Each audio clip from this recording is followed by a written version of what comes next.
शिव पुराण के श्रवण से देवराज को शिवलोक की प्राप्ति तथा चंचूला पास से भय एवं संसार से वैराग्य।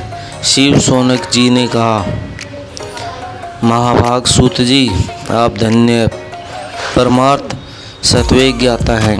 आपने कृपया करके हम लोगों को यह बड़ी अद्भुत एवं दिव्य कथा सुनाई। भूतल पर इस कथा के समान कल्याण का सर्वश्रेष्ठ साधन दूसरा कोई नहीं है। यह बात हमने आज आपकी कृपा से निश्चय पूर्वक समझ ली। सूत जी, कलयुग में इस कथा के द्वारा कौन कौन से पापी शुद्ध होते हैं, उन्हें कृपया पूर्वक बताइए और इस जगत को कृतार्थ कीजिए। सूत जी बोले, मुने, जो मनुष्य पापी, दुराचारी, खल तथा काम, क्रोध आदि में निरंतर डूबे रहने वाले हैं, वे इस पुराण की श्रवण पठने अवश्य ही शुद्ध हो जाते हैं। इसी विषय में जानकर मुनि इस प्राचीन इतिहास का उदाहरण दिया करते हैं, जिसके श्रवण मात्र से पापों का पूर्णतया नाश हो जाता है।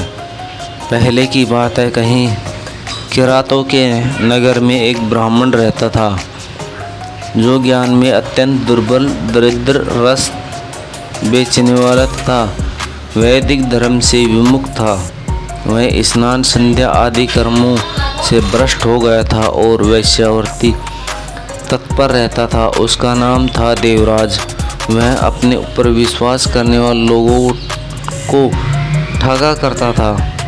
उसने ब्राह्मणों, क्षत्रियों, वैश्यों, शूद्रों तथा दूसरों को भी अनेक बहानों से मारकर उनका धन हड़प लिया था, परंतु उस पापी का थोड़ा सा भी धन कभी धर्म के काम में नहीं लगा था। वह वैश्यागामी तथा सब प्रकार से आचार भ्रष्ट था। एक दिन घूमता घामता वह देवयोग से निष्ठानपुर जोशी प्रयाग में जा पहुंचा। वहां उसने एक विशाल शिवालय देखा, जहां साधु महात्मा एकत्रित हुए थे। देवराज उस शिवालय में ठहर गया, किंतु वहां उस ब्राह्मणों को ज्वर आ गया।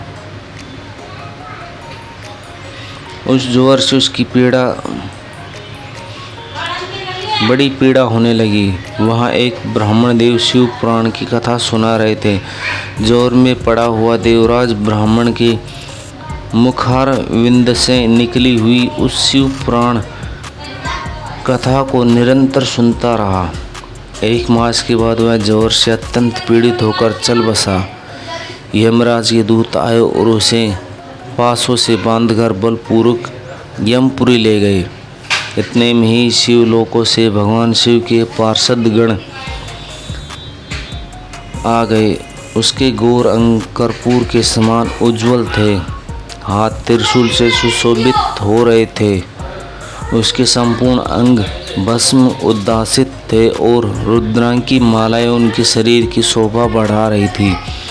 वे सब के सब क्रोधपूर्वक यमपुरी गए और यमराज के दूतों को मार पीट कर बारंबार धमकाकर उन्हें देवराज को उनके चंगुल से छुड़ा लिया और अत्यंत अद्भुत विमान पर बैठा।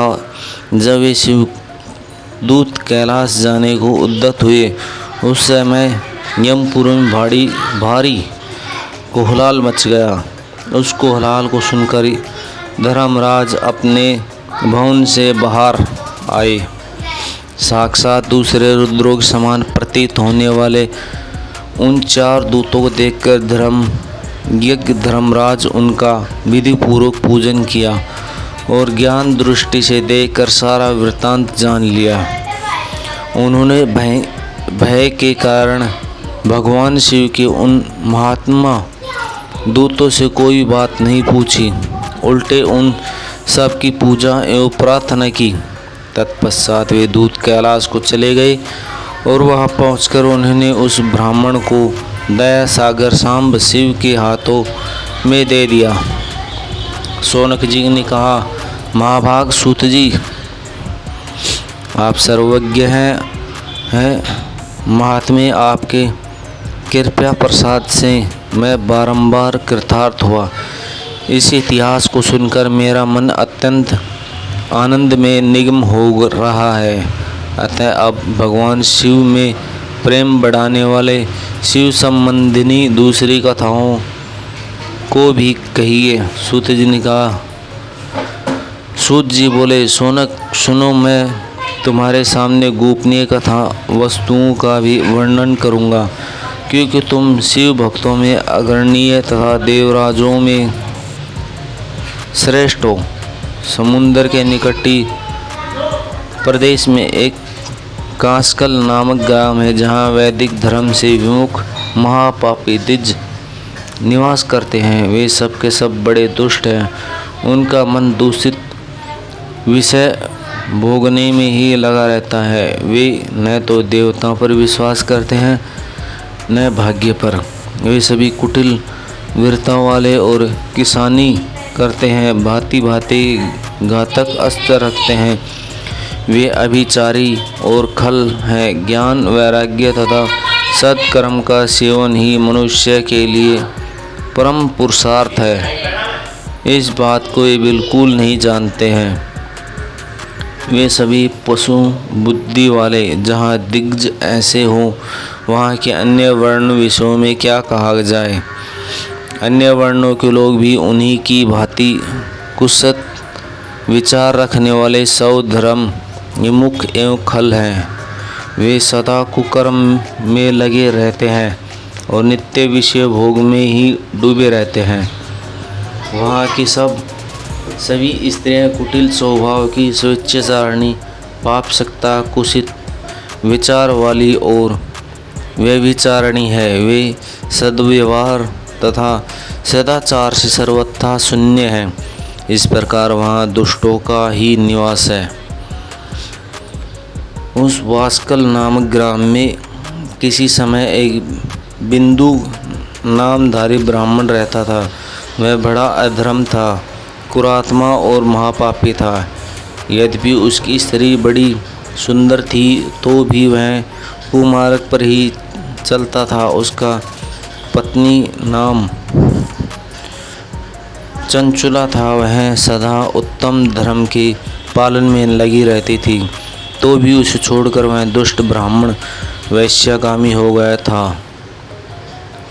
इस तरह कुकर्म में लगी हुई उस बिंदु के बहुत वर्ष व्यतीत हो गए। उसकी स्त्री चंचुला काम से पीड़ित होने पर सौ धर्मनाश के भय से कलेश रहकर भी दीर्घ काल धर्म से भ्रष्ट नहीं हुआ, परंतु दुराचारी पति के आचरण से प्रभावित हो आगे चलकर वह स्त्री भी दुराचारणी हो गई।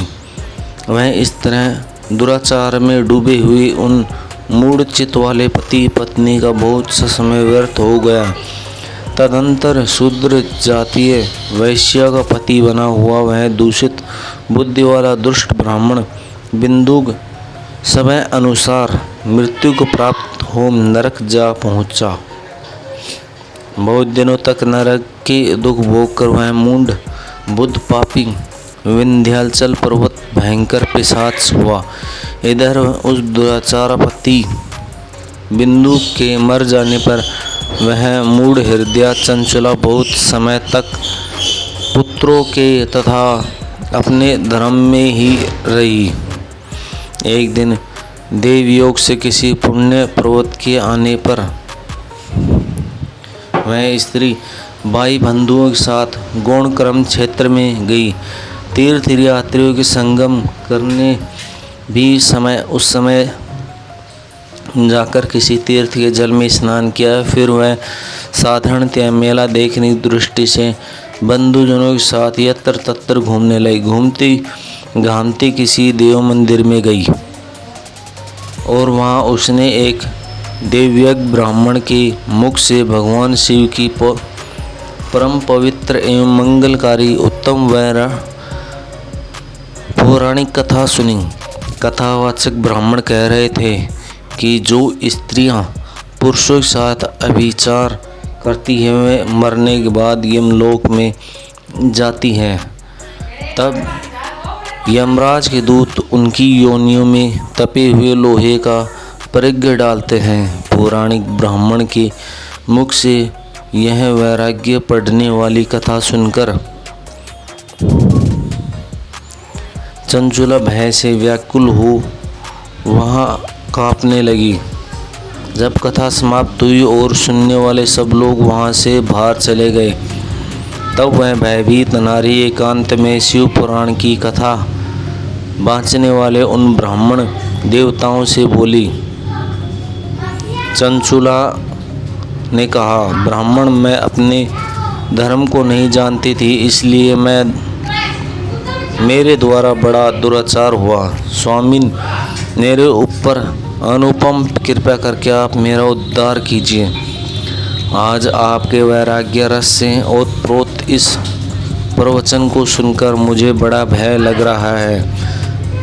मैं काँप उठी हूँ, मुझे इस संसार से वैराग्य हो गया है। मुझे मूढ़ चित्त वाली पापिनी को धिक्कार है। मैं सर्वथा निंदा योग्य हूँ। कुछ सत विषयों में फंसी हुई और अपने धर्म से विमुख हो गई हूँ। हाय, न जाने किसके घोर कष्टदायक दुर्गति में मुझे पड़ना होगा और वहाँ कौन बुद्धिमान पुरुष को मार्ग में मन लगाने वाले मुझ पापिनी का साथ देगा। मृत्युलोक में उन भयंकर यमदूतों में कैसे देखूंगी, जब ये बलपूर्वक मेरे गले में फंदे डालकर मुझे बांधेंगे, तब मैं कैसे धीरज धारण कर सकूंगी। नरक में जब मेरे शरीर के टुकड़े टुकड़े किए जाएंगे, उस समय विशेष दुख देने वाले उस महायात्रों को मैं कैसे सहूँगी। हाय, मैं मारी गई, मैं जल गई, मेरा हृदय विदीर्ण हो गया और मैं सब प्रकाश नष्ट हो गई, क्योंकि मैं हर प्रकार से पाप में ही डूबी रहूं। ब्राह्मण,